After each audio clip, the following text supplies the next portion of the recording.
O caso da família Bellini é o tema do nosso relato sobrenatural de hoje. Lembrando de sempre as regrinhas: seguir, compartilhar, republicar, colocar nos favoritos. Deixa também aqui nos comentários o que vocês acharam e também mandar os relatos de vocês nas redes vizinhas. Como aqui, vamos de relato. Vamos chamar hoje ele de Ricardo, quem nos conta esse relato. Eu sou muito grata porque eu ainda tenho a minha avózinha.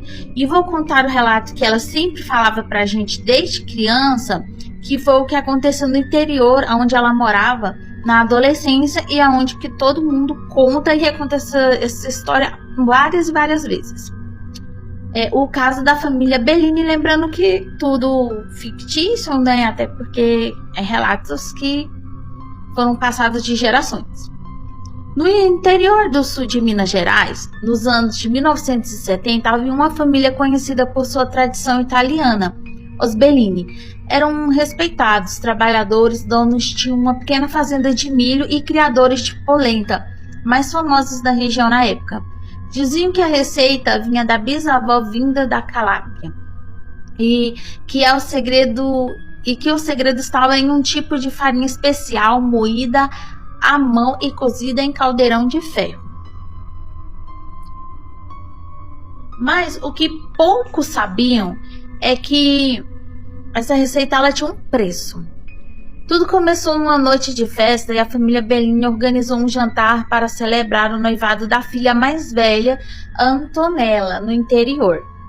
A polenta foi servida como pompa, cremosa, dourada, fumegante. Todos comeram, todos elogiaram, mas naquela mesma noite o noivo da Antonella, Marco, teve uma crise violenta, convulsões, vômitos, olhos revirados e, antes do amanhecer, perdeu a vida.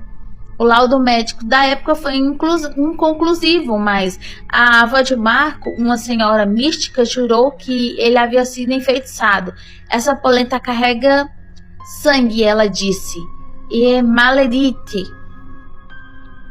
Antonella, devastada, começou a investigar, vasculhou o porão da casa dos Bellini e encontrou um livro antigo, envolto em um pano vermelho.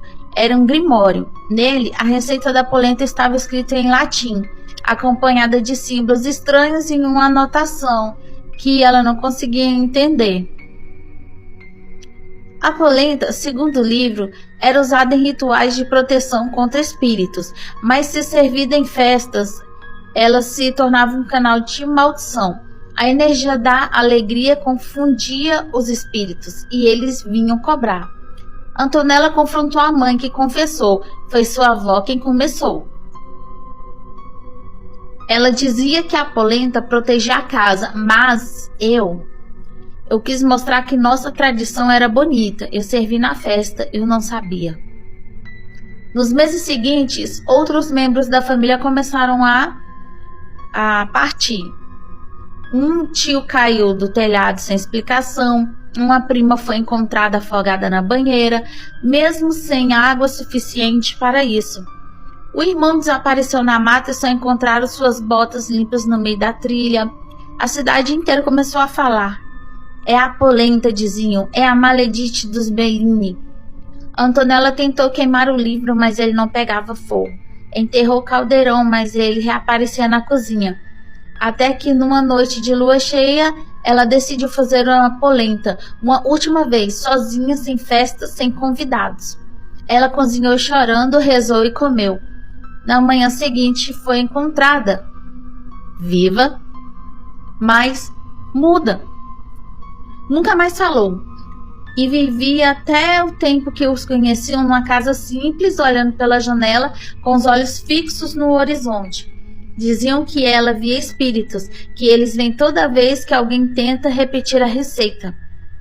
E que depois disso, algum tempo mais tarde, um chefe famoso do interior tentou recriar a polenta dos Bellini para um programa de TV na época e partiu em 3 dias depois, engasgado com farinha crua. Desde então ninguém mais ousa tocar na receita. A panela estava guardada num local, mas ninguém se aproximava, e o livro dizem que foi enterrado em um cemitério do interior da cidade com correntes e 7 cruzes. E falavam porque a comida que não foram feitas para alimentar foram feitas para lembrar, enfeitiçar. E é a história que a minha avó ouvia antes e contou pra gente, e ouvia da sua bisavó e da sua avó e da sua mãe. Foi passada por gerações. Que relato legal! Gostei bastante do relato da sua avó. Muito bom. Se você gostou, deixa aqui nos comentários, sai, curte, compartilha também. Lembre-se, muitos corações, e manda ela também nas redes vizinhas seu relato. O tema do nosso relato sobrenatural de hoje é sobre inimigos de vidas passadas. Não esquece de me seguir, republicar, colocar nos seus favoritos, comentar, dar coraçãozinho, dar like e mandar também o relato de vocês, tanto nas redes vizinhas quanto aqui, chat privado. Manda que eu quero contar a história de vocês também. E vamos lá. Meu nome é Marcos. Pode falar os nomes que estão alterados. Tenho 35 anos, sou fisioterapeuta e moro em Goiânia, Goiás. Sempre fui uma pessoa bem tranquila, mas desde a adolescência carregava uma sensação estranha. Como se alguém me observasse, como se houvesse uma sombra me seguindo. Não era paranoia, era algo mais profundo, algo que não vinha deste mundo. Em 2023, durante uma crise de ansiedade que me levou ao limite, comecei a frequentar o centro espírita, eu não vou dizer o nome, no setor Bueno. Lá conheci Dona Elza, uma médium de 68 anos, respeitada por sua sensibilidade e por conduzir sessões de regressão espiritual com seriedade e ética. Depois de algumas semanas de estudo e preparação, aceitei fazer uma sessão de regressão de memória.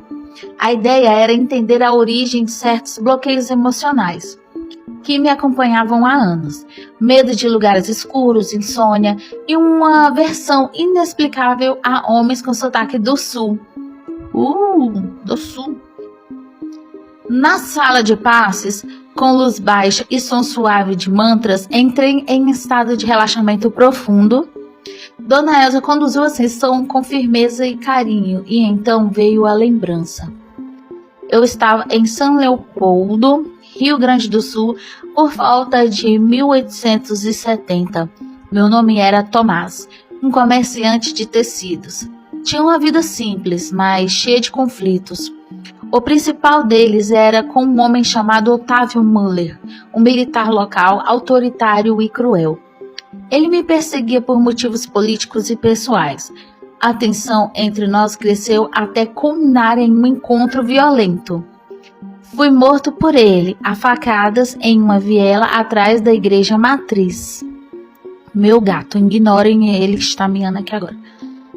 A dor foi intensa, mas o que mais me marcou foi o olhar de Otávio, frio, vingativo, como se ele estivesse cumprindo um destino.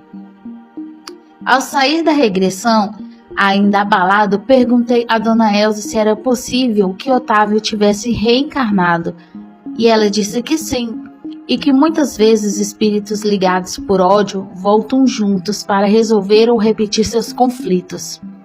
Foi aí que tudo fez sentido.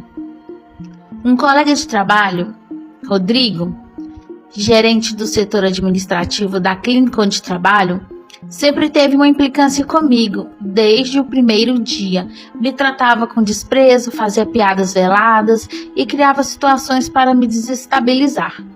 O sobrenome, o olhar, o sotaque gaúcho, tudo batia. Confrontei Rodrigo uma vez, tentando resolver as coisas. Ele me olhou com aquele mesmo olhar da regressão, frio, sem emoção, como se me conhecesse de antes. Segundo a doutrina espírita, especialmente nas obras de Allan Kardec e Chico Xavier, inimigos de vidas passadas podem reencarnar próximos a nós, como familiares, colegas e vizinhos, para que haja a chance de reconciliação. Mas nem sempre isso acontece. Às vezes o ódio persiste e os conflitos se repetem. No meu caso, entendi que Rodrigo era Otávio e que eu precisava quebrar esse ciclo. Comecei a orar por ele, a tratá-lo com respeito, mesmo quando ele me ignorava. Aos poucos a tensão diminuiu. Nunca viramos amigos, mas o ambiente ficou mais leve e eu mais livre. Hoje sigo estudando o Espiritismo e buscando entender os laços invisíveis que nos unem. A experiência me ensinou que o passado não está enterrado. Ele vive em nós, nas emoções, nos encontros, nos choques inexplicáveis. Se você também sente que alguém te persegue sem motivo ou que há uma dor que não tem origem nesta vida, talvez seja a hora de olhar além, porque às vezes o inimigo não está fora, está dentro e veio para ensinar a gente a perdoar as pessoas e ao próximo. Isso aqui é muito, o livro de Allan Kardec explica muito isso. Chico Xavier também orientava sobre essas questões e é algo assim que faz muito sentido. Principalmente assim na espiritualidade dos espíritas, que eles explicam bastante. E é interessante conseguir entender esses sentimentos. A regressão sempre ajuda nisso, né? Quem faz regressão passa muito por isso, entende muitas coisas. E achei super legal o relato. Se você gostou, segue, curte, compartilha, republica. Coloca aqui muito like, muito comentário e manda o relato de vocês também.